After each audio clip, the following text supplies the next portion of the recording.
రెండు ముఖ్యమైనటువంటి కార్యక్రమాలకి శంకుస్థాపన చేయటం జరిగింది. ఈ రెండు కూడా వాళ్ళు గత 15-20 ఏళ్లుగా మాకు ఇది కావాలి, ఈ ఈ ఈ హై లెవెల్ వంతెన అంటే ఈ కల్వర్ట్స్ హై లెవెల్ కల్వర్ట్స్ గా నిర్మాణం చేస్తే పొలాలకు పోయేటువంటి దానికి ఇక్కడ నుంచి గోవిందపురం నుంచి గోనెపూడికి, రెండవది అక్కడ చందవరం నుంచి బుక్కాపురం వెళ్ళేటువంటి దానికి ఈ రెండు అతి ముఖ్యమైనటువంటి కల్వర్ట్స్.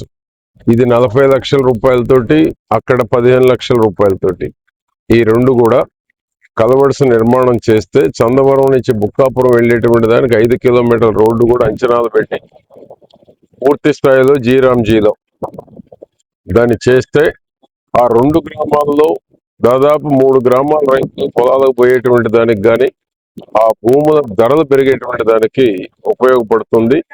3 గ్రామాల వాళ్ళు చాలా సంతోషంగా ఉన్నారు ఈరోజు శంకుస్థాపన చేయటం వల్ల. అదేవిధంగా ఇది మా గుత్తా వెంకటేశ్వర్లు ఉన్నంత కాలం ఈ కల్వర్ట్ నిర్మాణం చేస్తే గోనెపూడి పోవటానికి, పొలాలకు వెళ్ళేటువంటి దానికి, కోటప్పకొండ పోయేటువంటి దానికి అన్ని రకాల ఇది ఉపయోగపడుతుంది. పార్టీలకు అతీతంగా గ్రామస్తులు అందరూ కోరుకునే బ్రిడ్జ్ అని వాళ్ళు అడిగితే దానికోసం ఇప్పుడు 40 లక్షల రూపాయలు ఇది మైనింగ్ గ్రాంట్ కింద శాంక్షన్ చేసి శంకుస్థాపన చేశాము. ఇది పూర్తి చేస్తే దీనివల్ల ఏంటంటే గోవిందపురం, గోనెపూడి అందరికి ఉపయోగపడుతుంది, కోటప్పకొండ వీళ్ళు పోవటానికి కూడా.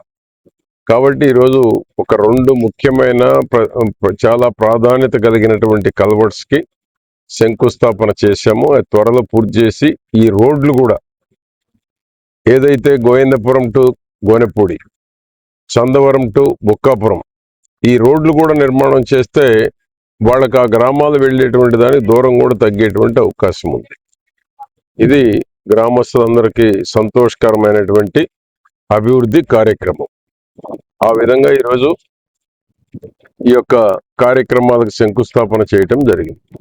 రెండవది, ఎస్ఐఆర్ మీద లేని ఆరోపణలు చేస్తున్నారు వైసీపీ వాళ్ళు.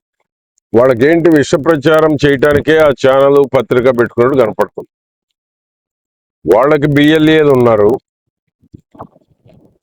పార్టీలందరికీ బిఎల్ఏలు పెట్టుకోవచ్చు. ఎన్యూమరేషన్ ఫారాలు ఇచ్చేయచ్చు, ఫిల్ చేసి బిఎల్ఓలకి ఇస్తే బిఎల్ఓలు డిజిటలైజ్ చేస్తారు. దీంట్లో ఎవరిని ఏ ఓటు తీసేసేది ఉండదు. తప్పుడు ప్రచారాలు చేస్తున్నారు, వైసీపీ వాళ్ళకి తీస్తున్నారని విష ప్రచారం చేసి ఎంతసేపటికి ప్రభుత్వం మీద బురద చల్లేటువంటి పని చేస్తున్నారు. సోషల్ మీడియా పరంగా ప్రాంతాల మధ్య, మతాల మధ్య, కులాల మధ్య చిచ్చు పెట్టేటువంటి కుట్ర జరుగుతూ ఉంది ఈనాడు రాష్ట్రంలో. ఎందుకంటే ప్రజల విశ్వాసం పొందలేకపోతున్నారు. ప్రజా విశ్వాసాన్ని పొందలేక ఏదో ఒక రకంగా అల్లర్లు, విధ్వంసము సృష్టిస్తే వచ్చేటువంటి పెట్టుబడులు ఆగిపోతాయి. అల్లర్లుంటే అల్లర్లతోటి తెలుగుదేశం పార్టీ, కూటమి ప్రభుత్వాన్ని కూడా రెండునే అనిపించుకోవాలనేటువంటి దురాలోచన వాళ్ళలో కనపడుతుంది. ఎందుకంటే అది విధ్వంస పార్టీ, గొడ్డల పార్టీ అనేది ప్రజలు నమ్మారు. అది మరలా ఏ విధంగా కూటమి ప్రభుత్వానికి కూడా రుద్దాలనే ప్రయత్నం చేస్తున్నారు. ఇది దుర్మార్గపు ఆలోచన జగన్మోహన్ రెడ్డిది కానీ, ఆ పార్టీది కానీ, ఆ పార్టీ ఉన్నటువంటి నాయకులది కానీ. ఏదో ఒక విధంగా విష ప్రచారం చేసి కూటమి ప్రభుత్వానికి చెడ్డ పేరు తేవాలి, అభివృద్ధిని అడ్డుకోవాలి, పెట్టుబడులను అడ్డుకోవాలి. చంద్రబాబు గారు, లోకేష్ బాబు గారు, పవన్ కళ్యాణ్ గారు చేసేటువంటి కష్టాన్ని, తెస్తున్నటువంటి పెట్టుబడుల్ని, జరుగుతున్న అభివృద్ధిని, జరుగుతున్న సంక్షేమాన్ని ప్రజల దగ్గరకు వెళ్లకుండా విష ప్రచారం చేసి డైవర్ట్ చేసేటువంటి ఒక దుర్మార్గపు ఆలోచన ఈ రాష్ట్రంలో ఉన్నటువంటి వైసీపీది కనపడుతూ ఉంది. దానికి కొంతమంది వంతపాడేటువంటి వాళ్ళు దొరికారు, కొంతమంది పెయిడ్ ఆర్టిస్టులు. ఇది రాష్ట్ర ప్రజానీకానికి నష్టం. ఇటువంటి పార్టీని ఈ రాష్ట్రంలో వెలివేయాల్సినటువంటి అవసరం ఉంది. ఇటువంటి పార్టీ వల్ల పేదలకి, రైతులకి, ఈ రాష్ట్రంలో ఉన్న ప్రతి ఒక్కరికి ప్రమాదకరం. వ్యక్తిగతంగా కూడా నష్టం జరిగేటువంటి అవకాశం ఉంది. మంచిని ఓర్చుకోలేనటువంటి పార్టీ వైసీపీ.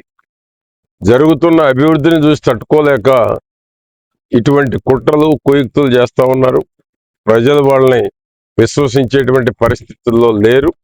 కాబట్టి ఇప్పుడైనా మీ బుద్ధి మార్చుకొని జరుగుతున్న అభివృద్ధిలో మీరు కూడా విలువైన సూచనలు ఇస్తే సంతోషిస్తారు. ఆ ఉన్న 4 కోట్లన్నా మీకు నిలబడతాయి. లేకపోతే ఆ ఉన్న పర్సంటేజ్ మీది తగ్గిపోవటం ఖాయం, మీ అడ్రస్ గల్లంతవటం కూడా ఖాయం. ఇదే ప్రవర్తన కనుక రాబోయే 3 ఏళ్ళు కూడా ఉంటే 29లో మీకు మొన్న వచ్చిన పర్సంటేజీ మొత్తం కూటమి ప్రభుత్వానికి కన్వర్ట్ అయ్యేటువంటి అవకాశాలు ఎక్కువగా ఉన్నాయి. దీన్ని గుర్తుంచుకుంటే